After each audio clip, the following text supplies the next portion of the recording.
Welcome to 2022 Talks, where we're following our democracy in historic times. With this law, the American people won and the special interests lost.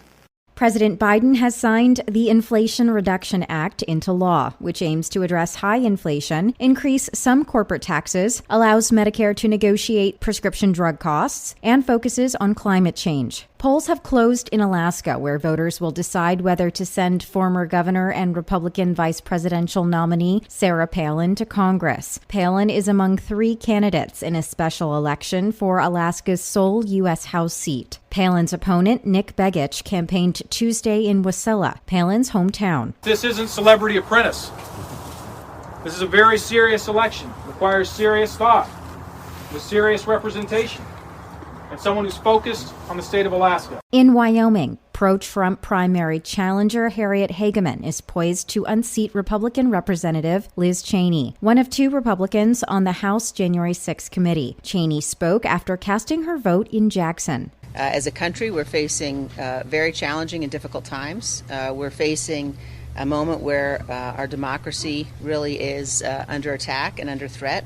The European Union and U.S. are studying Iran's written response to what the EU calls its final proposal to save a 2015 nuclear deal, after Tehran called on Washington to show flexibility. State Department spokesperson Ned Price refused to disclose details at a Tuesday news conference. It will require some time to digest what has been provided to the EU and in turn what has been provided to us.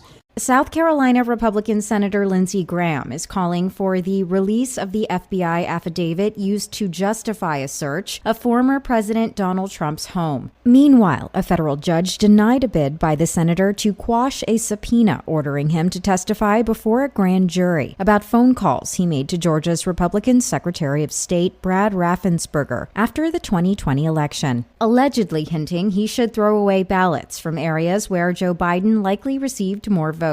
Republican lawmakers are embracing a new rallying cry to defund the FBI, following last week's search of Mar-a-Lago. Sociology professor and coordinator of the Policing and Social Justice Project at Brooklyn College, Alex Vitale. I think what the right intends here is not to reduce the power of the FBI, but merely to change the leadership so that it is more politically compliant with the far-right agenda. I'm Nadia Ramlagan for Pacifica Network and Public News Service. Find our 8 trust indicators to support transparency and accuracy at publicnewsservice.org.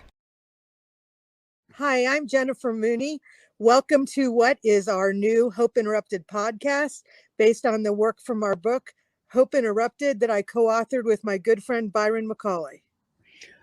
Hey, Jennifer, I'm looking forward to this podcast as much as I was looking forward to writing this book with you. We hope to interview some high impact folks as well as have a little fun. We're going to cover stories of hope. To learn more about our podcast and our book, please visit www.hopeinterrupted.com.